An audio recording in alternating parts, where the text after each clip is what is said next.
just, you know, art as a driven, single-pointed, pathological possibility.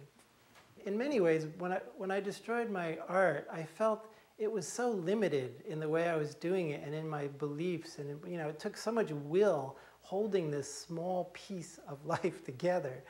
And now what I found is that there's no such thing as nothing. Creativity runs through us, and it doesn't want to be a single focus. It doesn't, you know, it wants all of it to be the celebratory whole. And I think that is what comes through. And I certainly learned that, and that was part of my kicking and screaming too, is doing nothing was the hardest thing I ever had to do. When you made the decision to destroy your art and step out into the unknown, it seems to me that that was a very feminine approach to life, for lack of a better word. Mm-hmm.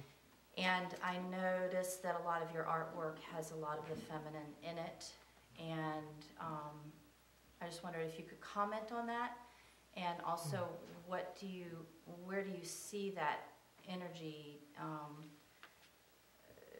kind of bubbling up in the world right now, in the time we're in?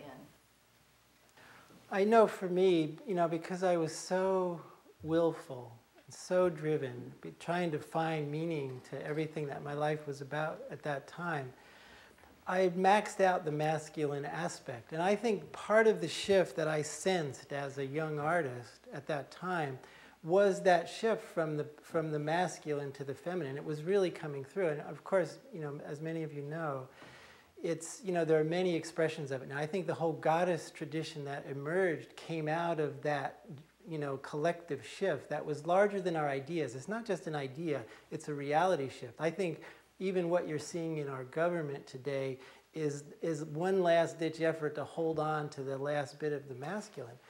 But being so driven and having the masculine so well in place with my will and everything that was so masculine in my life, becoming nothing and entering that feminine, and I really identified it as that as well, was probably the most terrifying thing I could have done as a man, because it looked everything like nothing.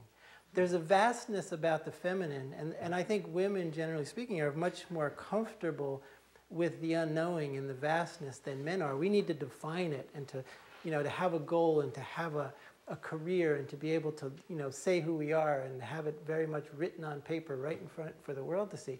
To hold that larger unknowing, it's terrifying. That the vastness of it is terrifying. And I think it's what they call the feminine mystique.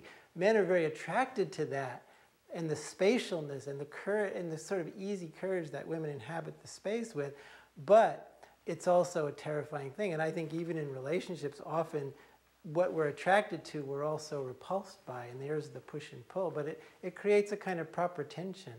But I think it's so up in our world right now, and whether we're men or women, it doesn't matter. I know it's up right now, and if we're going to be at one with the spirit of the time, I think the feminine is very much where it's at. That's what we have to give ourselves to. And it's not nothing. It's sort of like the black holes in space. You know, in some way you have these glorious stars, which are like the masculine expressions all around it, but a black hole can eat a star, or it can, you know, create a star, but it looks like nothing. And I think that is the power of the feminine today. It's sort of the power that is coming through. And it's looking everything like nothing to many of us, but that is what, it gets back to the ashes. If you can go to the ashes, you're going to find out a whole lot about the power of the feminine. Matter suffused with its own inner light, raising the feminine to conscious insight. Strong, radiant container, Sophia.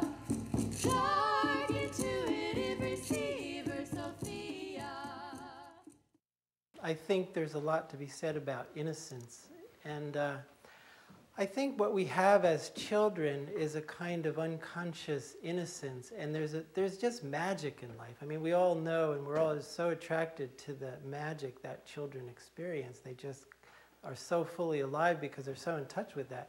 I think as we become older, it becomes much more a fierce discipline, you know, where you have to give it priority rather than say, oh, well, you know, that's for children, and my life is important now, and I've got my work, and I've got that.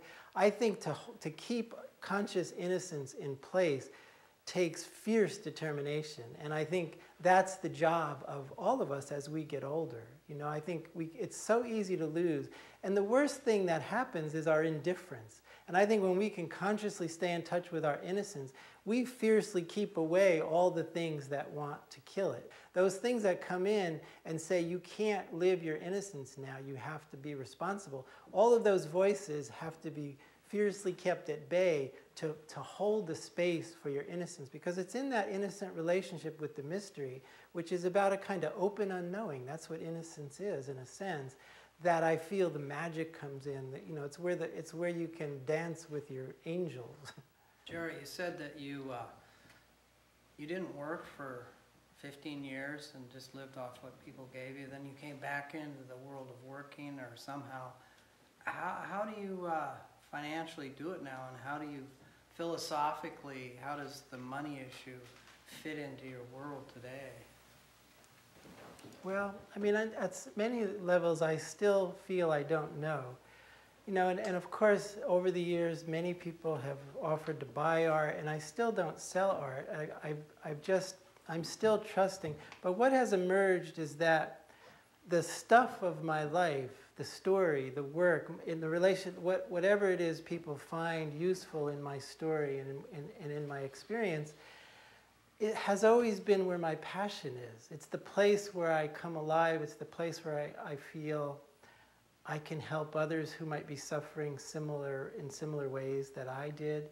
And to me, that is what has emerged. And I still don't make arrangements to, I'll give you this, I'll do this for you if you give me this.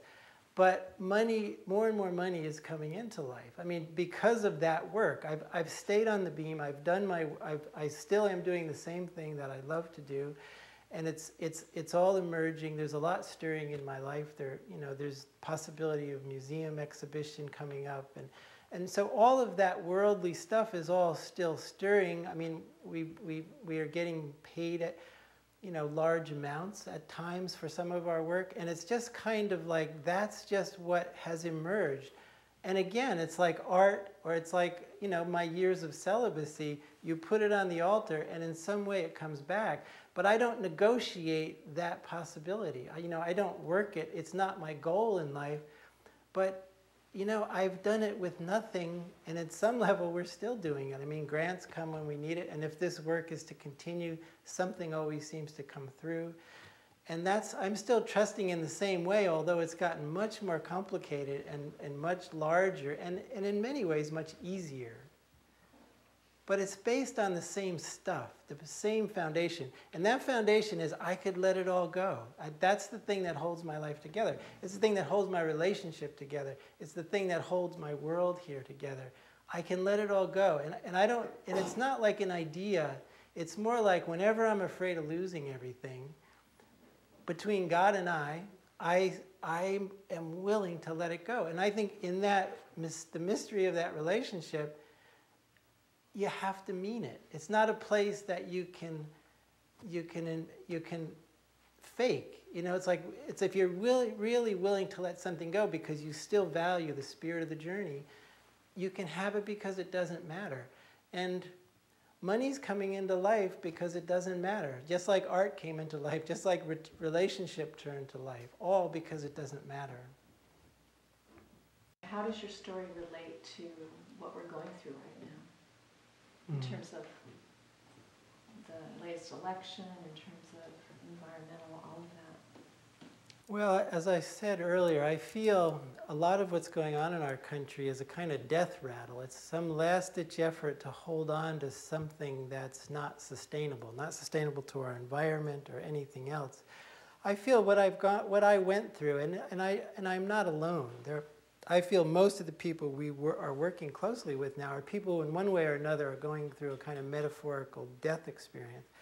I feel what is, because it's happening, the most sensitive among us, and there are many, who are feeling that impulse and who are gathering the necessary courage to be able to give themselves to that transformation.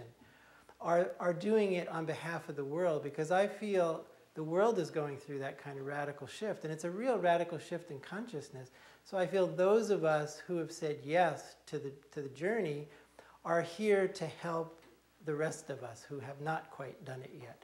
And it's not necessarily going to be an easy process. I think that's a good part of what we're feeling is, you know, the illusion is screaming. It's with it, you know, its determination to stay alive. It truly, I mean, what's going on in our world today has the feel of a real death rattle. And I think